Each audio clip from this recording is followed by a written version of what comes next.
And I'm wondering if you have any thoughts on the fact that we should be celebrating another anniversary of Roe versus Wade this week. But as you heard in that clip, we are not. Instead, we are figuring out how to secret women and pregnant people away who are in need of reproductive care. What has this non anniversary moment meant for people like you who focus on women as a part of your patient care? Oh my gosh. So there's a Tribe Called Quest quote where Q-Tip says, I really can't say, I guess I laugh to keep from crying, so much going on, people killing, people dying. Mm. And, it's the whole thing is ass backwards. Yeah. Um, you know, when the numbers are what they are, we need to be doing everything that we can to help mothers do what they need to do for themselves. And Mm. that's a very individual and specific choice. It's like what this moment is like, it's unbelievable. It's like there's so many messes, right? You're a mom, right? And sometimes you're straightening up, and then all of a sudden, there's a whole other mess. And it's like I was certain that that mess, because we have enough things to deal with, that was taken care of, because there's so many other things to handle. So the fact that that Roe v. Wade was overturned was a big blow, and Yeah. it's absolutely absurd. Mm. It is. And, I'm thinking about your analogy. That's bad enough when you're working in the home, when you're working outside of the home and Yes. fixing up messes in the world, like in the workplace. And then you come back home and the mess you thought you fixed wasn't like it's almost unbearable. It's almost unbearable. And I keep thinking about people like Brittany Watts, who in Ohio was facing criminal charges where she was facing some serious time because she miscarried in a toilet. I'm thinking about Kate Cox in Texas, who, after winning a lawsuit that was going to allow her to then get access to reproductive care, then lost at the appellate level. And then when she won, had the attorney general of her state, who is not a medical doctor, send notices to her healthcare providers threatening them with spending 100 years, if not more, in prison for the crime of providing her with health care. Dr. Bean, as we're thinking about this election, and as we're thinking about the way that these issues are firmly on the ballot, what are some of the things that you're hearing from your clients, patients that you're working with? What are some of their concerns about how the political realities of a Republican white Christian fascist party are literally removing options, medical options from the table that they themselves will desperately need, if not now, then at some point, possibly in the future? Yes, people are, women are really scared. They're absolutely terrified about what this means, about what a basic need should mean. People are thinking about, based off of the state they're at, if they're going to have to relocate. Some women are pushing partners to have vasectomy, so that's a whole other potential topic and conversation. There's a number of things, but the undercurrent is definitely worry, as should be, and strong concern. And I just have to say this because this is so personal. Like I almost died after giving birth, right? Mm. After that period, because I hemorrhaged, I hemorrhaged, and I had a moment where I was fading, right? And Mm. so anytime that a woman is pregnant, she is, she may give birth and not, and it all be fine and she be fine and the baby be fine. But the fact is we don't know. We just don't know. And so if you're saying to a woman that she has to give birth, you're basically saying that we're taking away your choice to possibly live, Mm. right? The CDC had it showed, right, that in the US, 84% of maternal deaths were preventable, right? In 2020, the World Health Organization said that a maternal death around the world was happening every 2 minutes, right? So Mm. when this sort of policy is is at the forefront, it's basically saying we're controlling your life. It's no longer about like we're controlling the life of the child, right? We believe in pro-life. This isn't about the child. This is about a mother, about a woman being able to say, I want to make the choice as to if I want to risk my life or not. And nobody gets to say that but that woman. Yeah. And this really is about choice, right? Because we don't have to be in this situation. We often hear that America is the greatest nation ever, which I laugh. It's laughable, people. But some people, you gotta love the effort. I mean, they're consistent, consistent in the effort. But I want you all to listen to this clip. And Dr. Bean, I'd like to get your comments on this on the other side. This is an animated video clip that compares birthing a child in America as compared to birthing a child in Paris. And as someone who spent a significant portion of my childhood overseas, I was born in Germany, I have a very solid understanding that what American women are facing is trash when it comes to what could be. And this is trash that is chosen because all of this is a choice. Amina, if you could pull that clip, please, that looks at the difference between birth in America and birth in Paris, and then we'll discuss on the other side. Let's take a listen. You only gave birth 30 minutes ago, but we have someone waiting on this room, so we got to make this quick.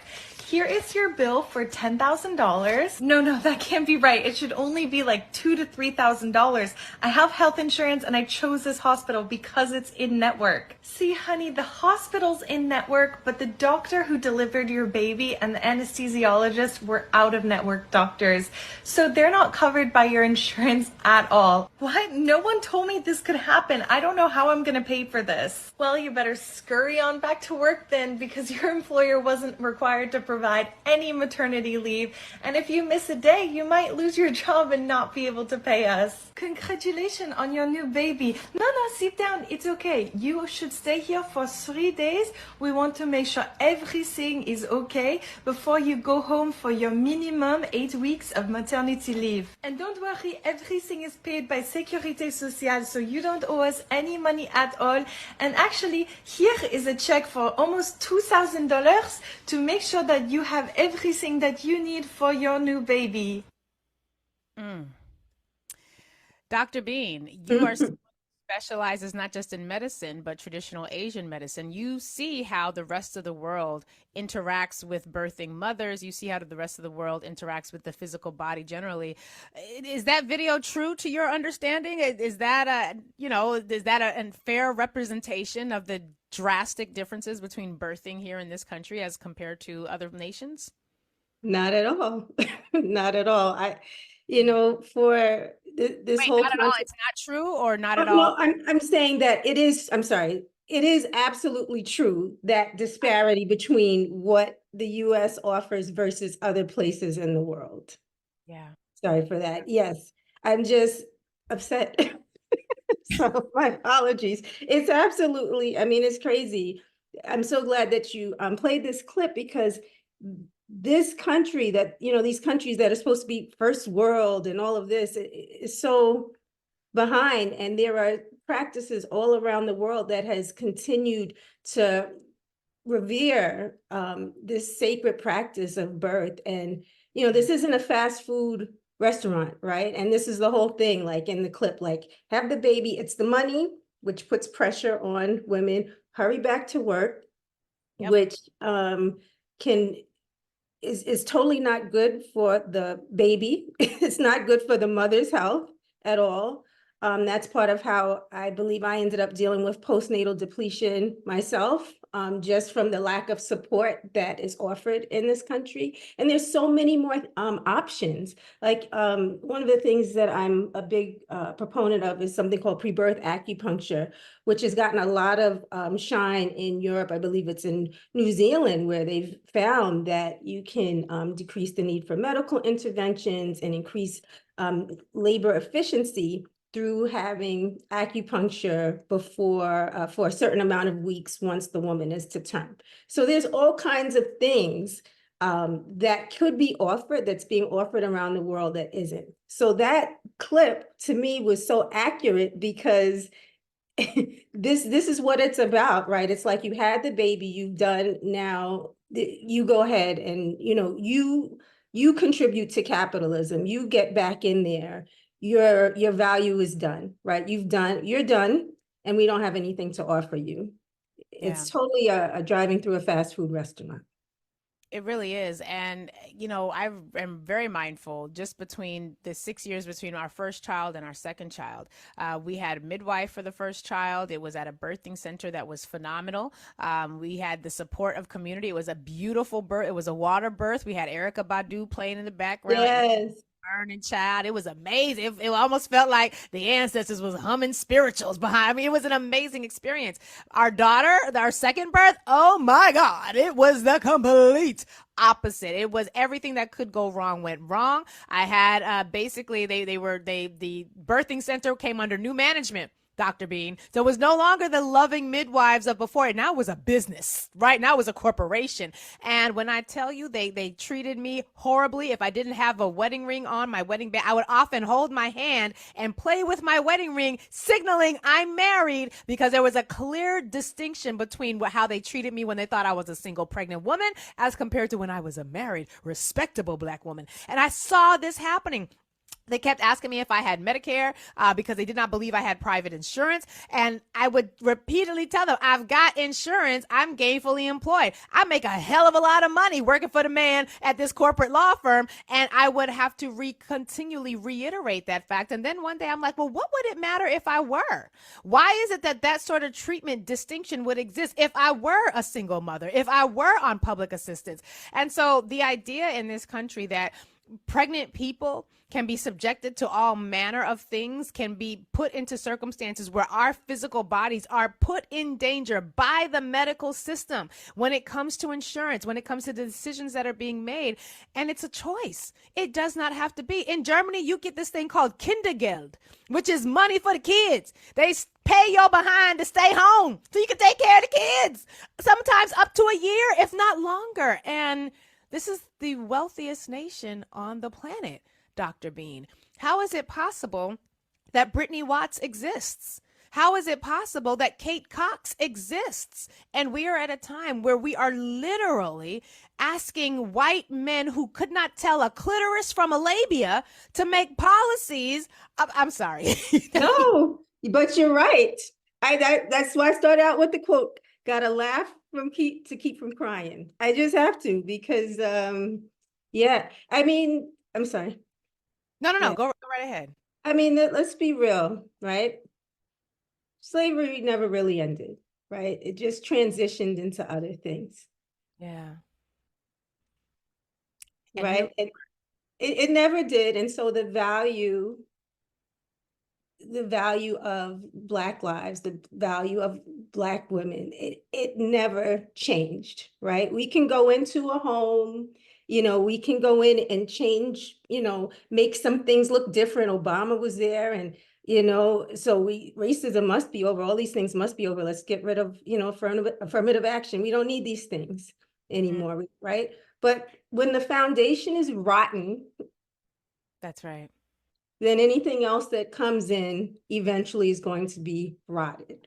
So we need, it's such a blessing that we have so many amazing health practitioners and midwives and doulas. I mean, there's a force and a movement happening, but the truth is the foundation's rotten. So it's going to take a lot for things to really change, because the people who are making these choices have no, as you said, no business, no knowledge, nothing. Right. The last ones that should have anything to do with any of this. That's so true. They are the least qualified to speak on these issues, the absolute least. Talk to us about the work that you're doing, Dr. Bean. You've recently launched a website that speaks to a lot of these issues, Healthy Mamas in Harmony. Tell us about some of the work that you're doing and how you are on the ground working with people right now to combat a lot of what it is we're talking about today.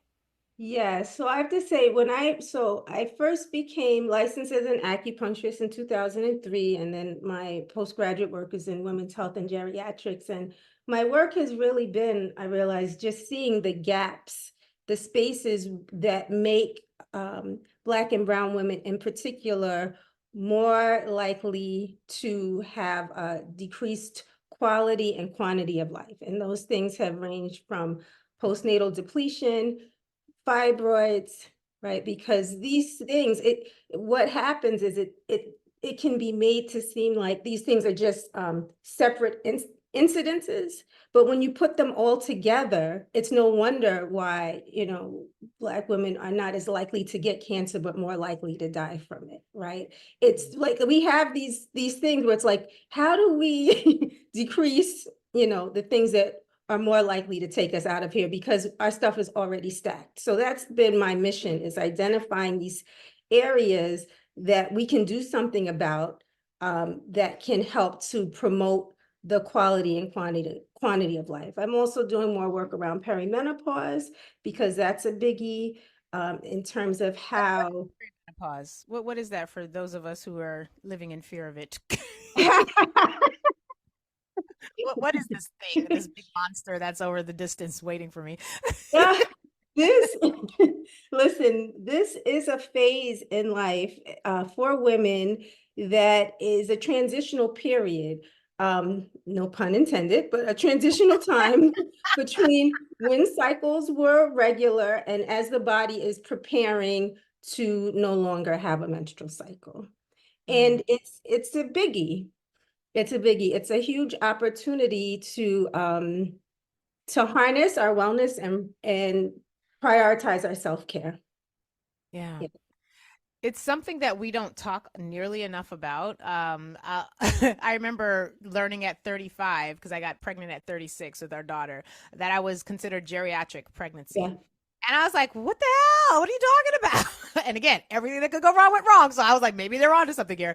But between 36 until now, I cannot think of a single actual conversation that I've had where I would have been in some way prepared for this next phase of things that is waiting for me off in the distance. I don't know how far off in the distance it is. I mean, I'm in my mid 40s. I'm told it could happen at any moment. But there is such secrecy around issues of menopause, perimenopause, postmenopause. Like there's such a lack of public conversation about this, and I think this is one of the things that really does us the disservice. I mentioned before doctors who couldn't tell the difference, or white men men who can't tell the difference between a clitoris and a labia.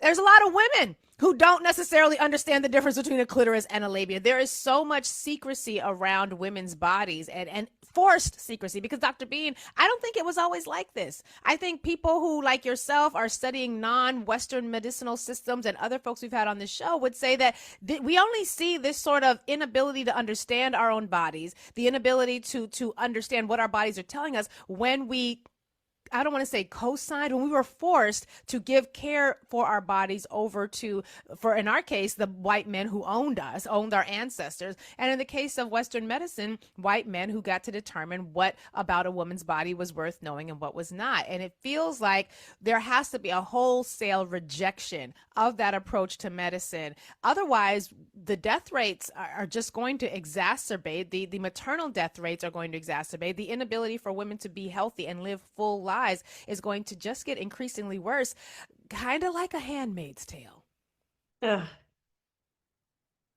Drop the mic with that one.